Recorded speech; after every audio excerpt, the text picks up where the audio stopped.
Top quality और consistent performance के लिए सिर्फ सिल्वर पंप। टॉप क्वालिटी और कंसिस्टेंट परफॉर्मेंस के लिए सिर्फ सिल्वर पंप, नाम याद रखना।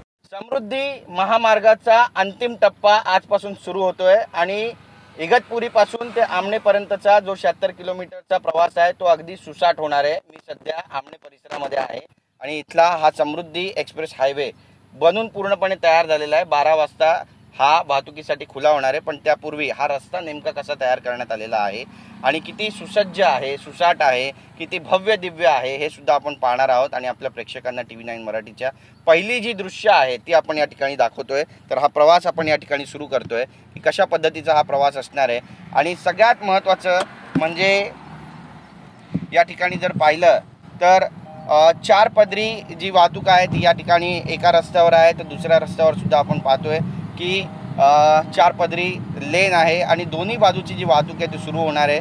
आपण पाहतोय बघा या ठिकाणी नाशिक जे आहे ते इगतपुरी पासून केवळ 2 किलोमीटरच्या अंतरावर दाखवण्यात आलेलं आहे आणि त्यामुळे ही सगळी दृश्य पाहिल्यावर लक्षात येतं की किती मोठा, किती भव्य, किती सुसज्ज असा हा संपूर्ण समृद्धी एक्सप्रेस हायवे असणार आहे। मुंबई ते नागपूर प्रवास आता केवळ 8 तासात होणार आहे। ज्या प्रवासाला आधी 16 ते 18 तास लागायचे त्या प्रवासाला आता केवळ आपण पाहतोय की 8 तासामध्ये हा पूर्ण होणार आहे। गावं खेडे जोडले जाणार आहेत आणि गावं खेडे जोडल्यानंतर खऱ्या अर्थानं महाराष्ट्राचा विकास होणार आहे, महाराष्ट्र समृद्ध होणार आहे आणि त्यामुळेच स्वर्गीय बाळासाहेब ठाकरे समृद्धी महामार्ग याला असं नाव देण्यात आलेलं आहे। बरेचसे इंटरचेंजेस याचं काम सध्या सुरू आहे। ही सगळी दृश्य आपण या ठिकाणी पाहतोय।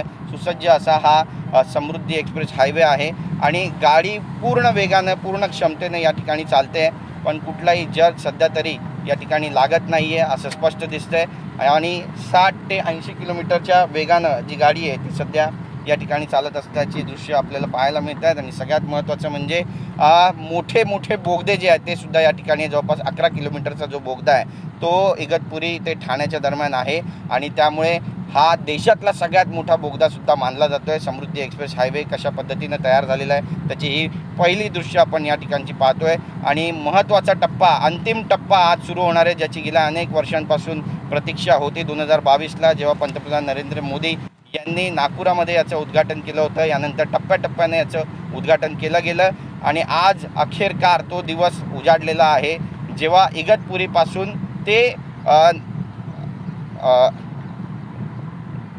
पडग्यापर्यंतचा जो प्रवास आहे तो सुसज्ज होणार आहे आणि जवळपास 76 किलोमीटरचा हा जो प्रवास आहे तो या ठिकाणी पूर्ण होताना आपल्याला पाहायला मिळतोय। ठिकठिकाणी पडगा पोलीस स्टेशनसुद्धा उभारण्यात आलेले आहेत, बीट चौक्या उभारण्यात आलेल्या आहेत आणि मदत मिळावी यासाठी सुद्धा व्यवस्था या ठिकाणी करण्यात आलेली आहे। लाईट्स कशा पद्धतीने लावले, सगळ्यात महत्त्वाचं म्हणजे सोलार लाईट्स पॅनल जे आहेत ते या ठिकाणी बसवण्यात आलेले आहेत। हे या ठिकाणचं वैशिष्ट्य आहे, कारण आपण पाहतोय की ज्या लाईट्स आपल्याला वर दिसतात, मी माझा कॅमेरामॅन मनीषला देखील सांगेल की ही सगळी दृश्य दाखवावी की कशा पद्धतीने या ठिकाणी सोलार लाईट्स पॅनल जे आहेत त्या विद्युत खांब्यांवर लावण्यात आलेल्या आहेत आणि विद्युत खांब्यांवर या ज्या लाईट्स आहेत त्या लावून कुठेतरी विद्युत बचत जी आहे ती सुद्धा करण्यात येते। अत्यंत सुसज्ज असा हा संपूर्ण महामार्ग आहे आणि हिंदी हृदय सम्राट बाळासाहेब ठाकरे महाराष्ट्र समृद्धी महामार्गाचा अखेरचा 76 किलोमीटर लांबीचा जो टप्पा इगतपुरी ते आमणे म्हणजे जो ठाणे जिल्ह्यात येतो तो आजपासून वाहतुकीसाठी खुला होतोय। याचं लोकार्पण महाराष्ट्राचे मुख्यमंत्री